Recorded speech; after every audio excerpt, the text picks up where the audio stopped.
Hello, and welcome to Meet the Author with Layman Library. I'm Derek, and joining me today is Rachel Shankles.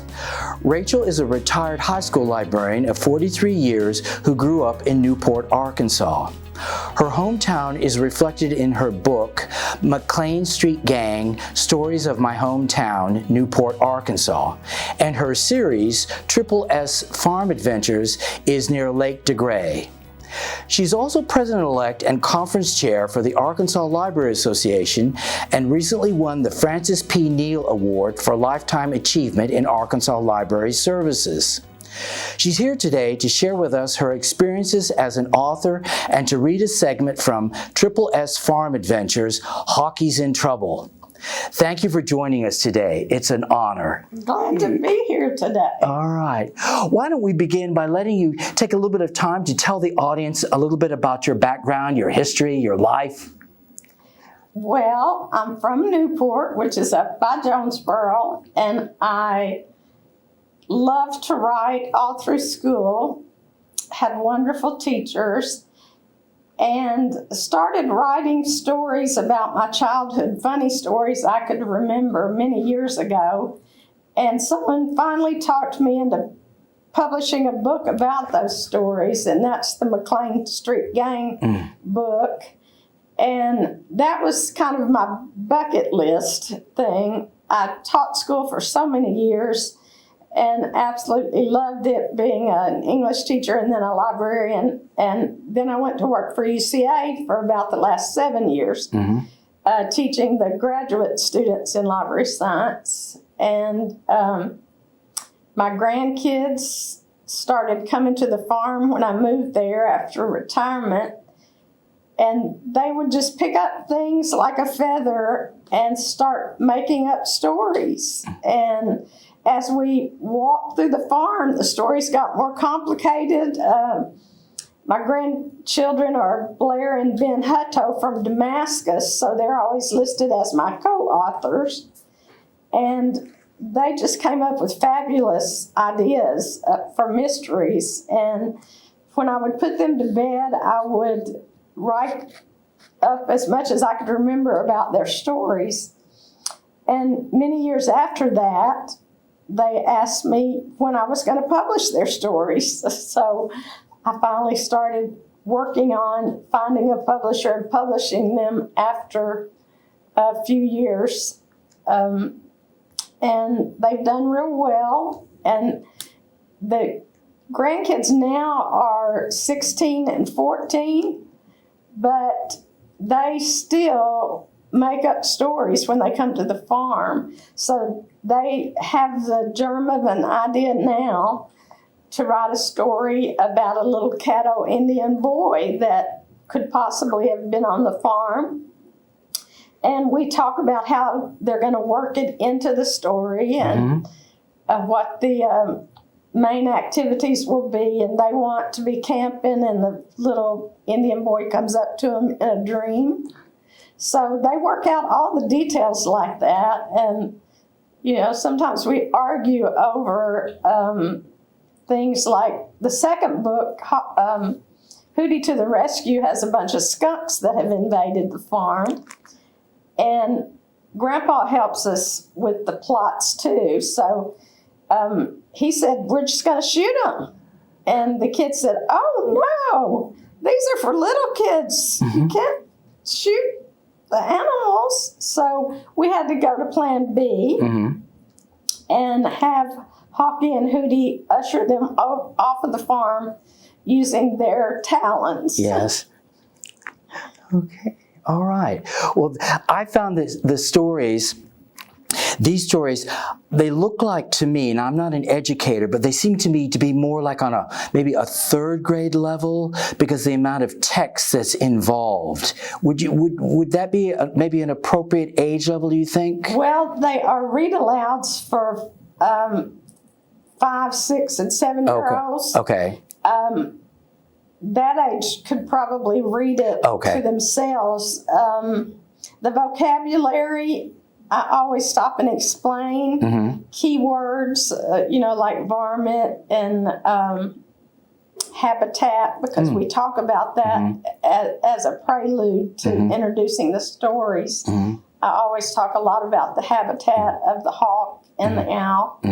And they are really our farm guardians. Okay. So I have to explain to them about fiction and nonfiction, and wild animals and domesticated animals. Ah, yes. And the purpose of the barn and the loft and the fences, because our farm doesn't have any fences. Well. Something I thought was interesting, or something that I learned from one of your books, it was Hootie's Baby, was I didn't know that owls are white when they're born, and that their ears are, is it flat? Is that what, yeah, their ears are flat. Did you know that already, or did you have to do some research? I had to do some research. That part of the story was another true thing that happened. This little baby owl just appeared outside the house one day and started screeching, and screeched for a long time. And I finally went out there, and it was like it wanted my attention. And so I told the kids about it, and they said, "Oh, we have to write a story about that." So I assigned them to do research. And they do a lot of research for me. We'll have meetings on the back deck and between holidays when they're visiting, and work things out. But they did research on the baby owls and what kind of owl and hawk we had in the beginning. They had to find out. And of course, the ending of the first book has to do with their misimpression about about the kind of feather. Okay. Cast.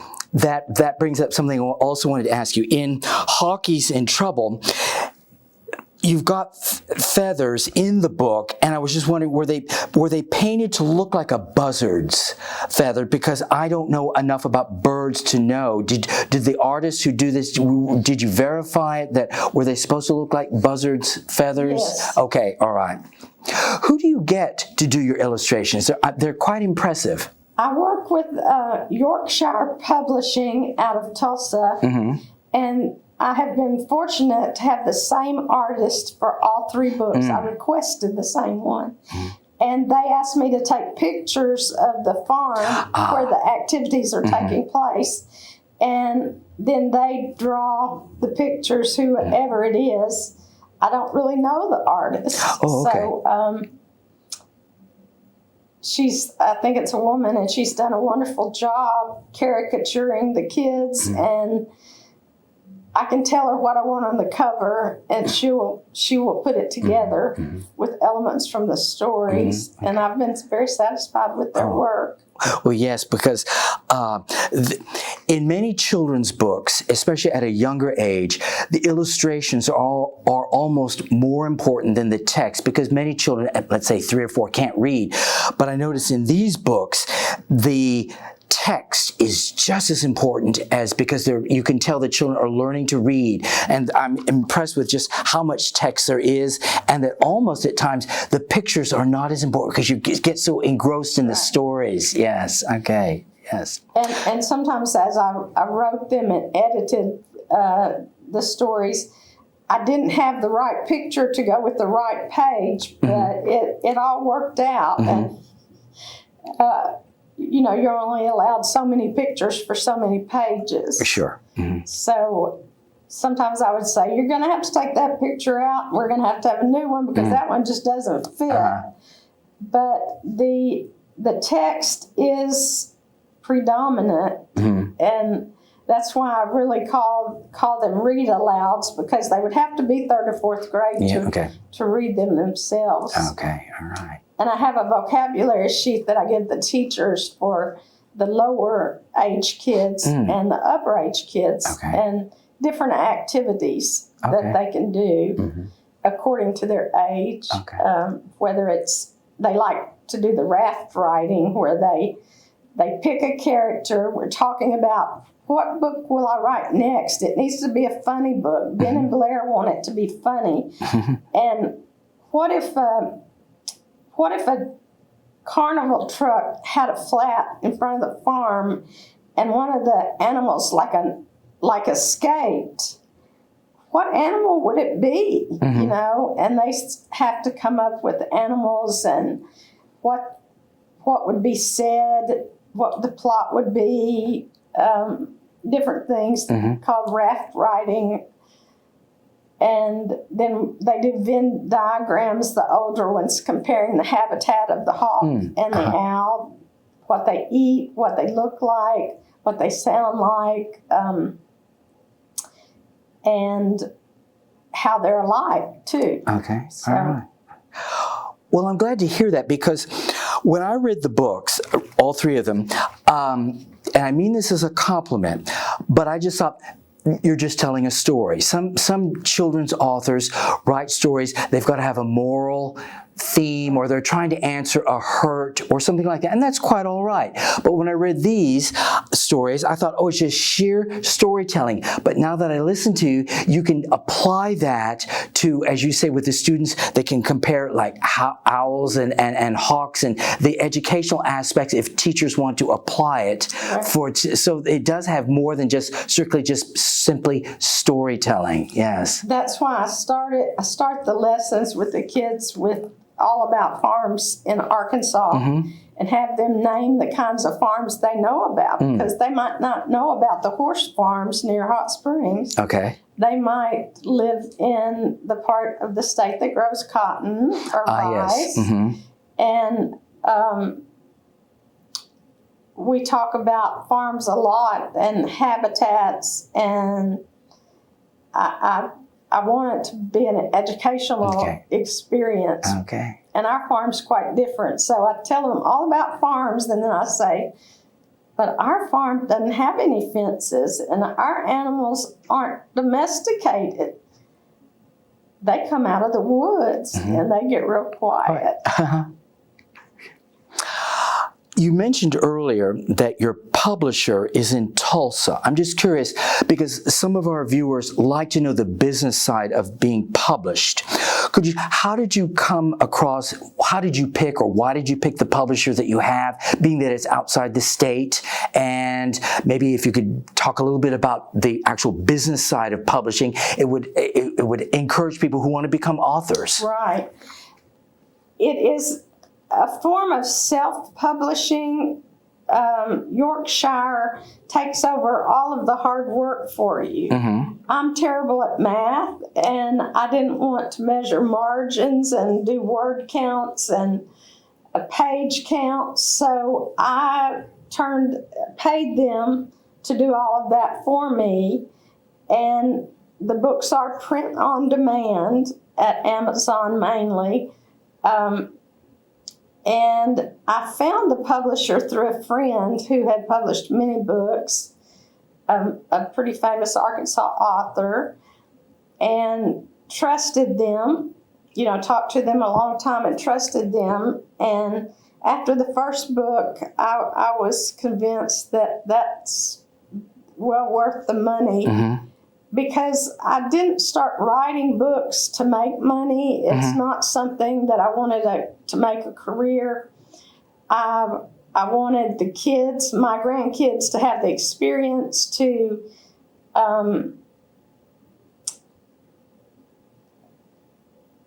think about things and invent things and make up things. That imagination is so important to kids growing up, and I wanted them to have that opportunity. I wanted them to become good readers and writers. So I don't go out and push my books at a lot of places. I go to a few fairs. I go to libraries that have local author days and things like that. But I'm very busy, and I don't really push the books a lot. Okay. Well, I'm certainly glad that you had the time and were able to come here to share this with us. I am curious, though, along these same lines, about how long did it take you to write maybe one of these books? The writing goes pretty fast. I'm using kind of notes I had taken that the kids had talked about when they found something on the farm. And the hardest part for me was changing the point of view, because the first book is Blair is the narrator, the second book Ben is the narrator, and the third book is Blair again. So that was the hardest part in the editing and writing for me. And I just went over and over and over the script, showed it to friends to correct errors, and told the company, you know, which pictures go with which actions and what kind of cover I wanted, and things worked out very well. So based on that, Blair, can we assume that there's going to be another book from Ben's point of view? Okay. The one about the little Indian boy. Ah, yes. He's big into that. He's been doing research on the Caddo Indians that may have lived on our farm. So is it possible it might be out next year, or is that too soon? Ben is a 10th grader now. No, he's a 9th grader. Sorry, Ben. And into basketball. So I only get to see them 4 or 5 times a year. So it'll take a while. It'll probably be at least a year. Okay, all right. Well, we'll keep our eyes open for it, because it would certainly be a lovely addition to the library. Okay. With that in mind, Rachel, if viewers wanted to contact you, are you in Facebook or are you in social media? How can they purchase, if they wanted to get copies of this book, how can they do that? Well, Amazon is the best place to purchase the books. I do sell them myself a little bit cheaper because I buy them in bulk. So they could contact me through Facebook under Rachel Shankles. I have a Wix site that is shankles08/wixsite.com/Rachel Shankles. And that page also has how to buy the books. Okay. But, you know, just hit my Facebook page and I'll contact you and we'll make arrangements. I mail out a lot of books. All right. Well, good for you. All right. If you're willing, we would love to have you read a segment from the book, and you've got some props, and I'm sure the audience would love to see Hawkie and Hootie and Turtle, and I think we'll all get a good big kick out of all this. Here's Hawkie that I take with me to schools to help tell the stories. Hawkie actually lives on our farm in a big pine tree in the middle of the farm. And this is Mr. Hootie. And Hootie is a barred owl. Hawkie is a red-tailed hawk. And Mr. Turtle is a turtle that in the book is very large, and another way that I show them that it's a fiction book, because the kids are caricatured and the animals, like Mr. Turtle, are oversized and the animals talk. But I have a shell of a turtle that I take to the schools that all the kids love. It's an empty shell because this particular turtle walked off and left his home. And we've cleaned it up, but the kids love to play with it when I go to schools. And the favorite turtle on the farm is called Mr. Turtle because he's very forgetful. So we use a lot of stereotypes in the books because the owl has glasses, and that means he's very smart. And Mr. Turtle is slow and forgetful. So I want to read the first book. It's pretty short to you. Hawkie's in Trouble. Now, Hawkie works in the daytime to guard the farm, and Hootie works at night to guard our farm. And they are real animals that live on our farm that we've never touched because they live in the trees. but they are always there. So here's how the book starts. My grandfather's farm has many fascinating animals. It has a hawk and an owl as its watchdogs. On our last visit to the farm over spring break from school, we couldn't locate the big bird we called Hawkie anywhere. So one sunny morning, my brother Ben and I went walking, and Ben found a clue that told us the missing bird might be in trouble. Ben had picked up a big feather that was muddy and all torn up. Look at this, Blair. It was the beginning of a mystery we won't soon forget.